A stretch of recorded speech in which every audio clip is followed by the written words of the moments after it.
So what happens? How do we get thought? When we go to some place, we see something.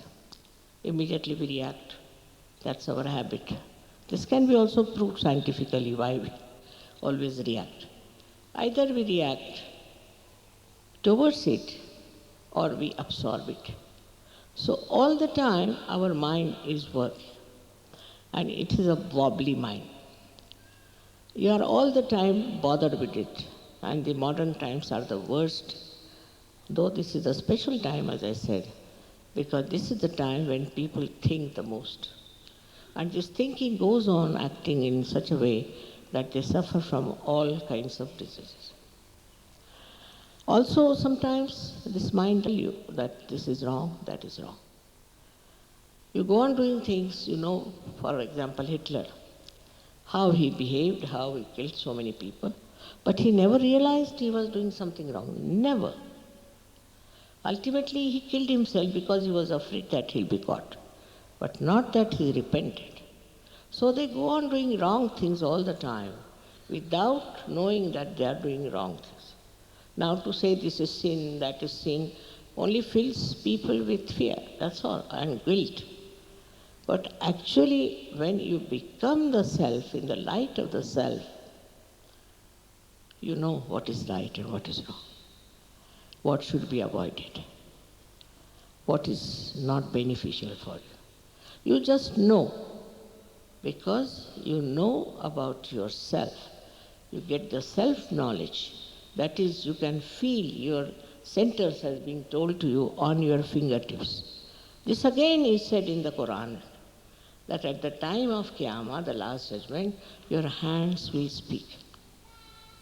But whole thing gets perverted sometimes by using it for a wrong purpose. That's how we have destroyed sometimes the real knowledge, the subtle knowledge of our being. It's nothing to stand for hours together on one leg in Himalayas, torturing your body. You don't have to torture your body at all. People think that if you have to perfect yourself, you must torture. This body is the temple. What is the use of building temples after temples when you cannot build your own temple? This body is the temple, and why should you torture this body? You must look after this body. Look after with love, with respect. And then only you will realize how important it is to have a body. All these funny ideas, of renunciation and all, false kind of approach is not going to help. My daughter was coming from India. She said there were some queer people traveling with us in first class. So they wouldn't allow the air hostess to come and serve them because they cannot allow an air hostess to talk to them. So I said, did you talk to them? I said, how could I? I am a woman. How would talk to me? Because she's a woman, nobody would talk. Then sat on the ground. There's no ground, but they wouldn't sit on the chair and eat the food.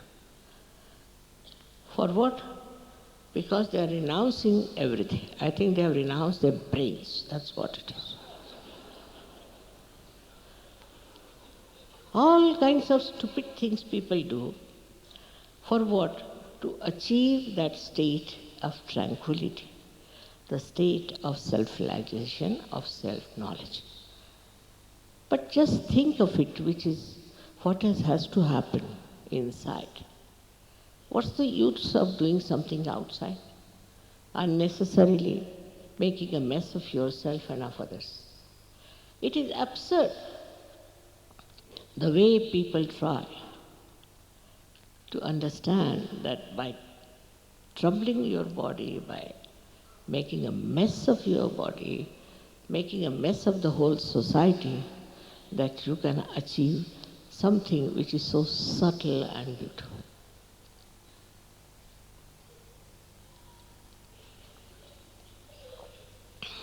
Now the scientists call This all-pervading power, which I say, of divine love, as cosmic energy. They may call it by any name. But it's nothing solid. It is love. It is love of God. And this divine love of God is an energy that runs the whole universe, universes of universes. Just see the miracle of life. All that is managed by this energy of divine love. But we have never felt it before. So we don't know what it is. But in every scripture it's written that there is the power of divine love. For example, in Sanskrit this is called Paramachaitanya or Brahmachaitanya. In every scripture it is being described, but for people it's some sort of an unknown thing. But now with science, if it can be proved that the whole universe is made by this energy which thinks, which understands, which loves. For example, the same scientist came to see me to have an interview with me. They are smiling all the time. And he asked me very interesting questions. One of them he asked about a picture he had seen where, here in this hall, they were singing the song, Sitting in the Heart of the Universe. And all over me came heart, heart, heart, heart. Just like a doctor would draw the line of the heart. So many hearts drawn with the rays of light. And he asked, what is this, mother?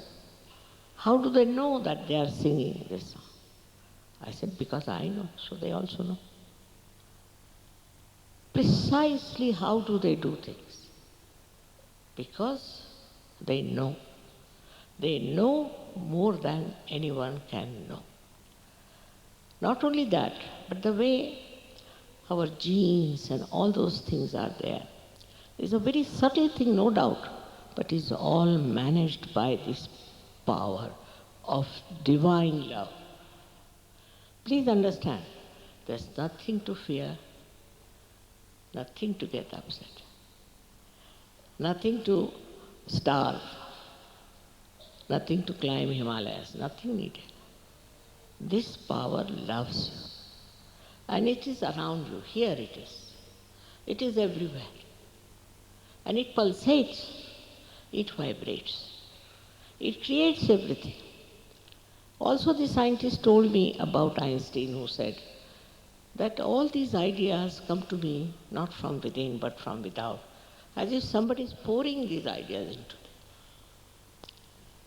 And he said, I felt the same way, and so many scientists feel that. Surprising, in Russia, the scientists are very open-hearted. And at the time of Stalin, they were all arrested and put in a place called Novosibirsk, where they were living.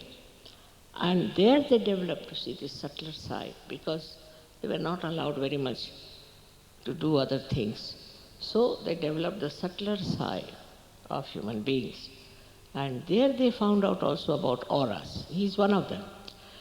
Auras, that human beings have auras, and from the auras you can diagnose their disease. But now, after seeing my photographs and all that, he has reached the proper conclusion, surprisingly, and I hope I'll be saved from all kinds of people who criticize Sahaja Yoga as a cult or this and that. It is not. It's a living process. Whether you are a Hindu, Muslim, Christian, anything is meant for you, and it is your right, your birthright to have it. And then after that, once you get the sprouting of the seed, you must allow the seed to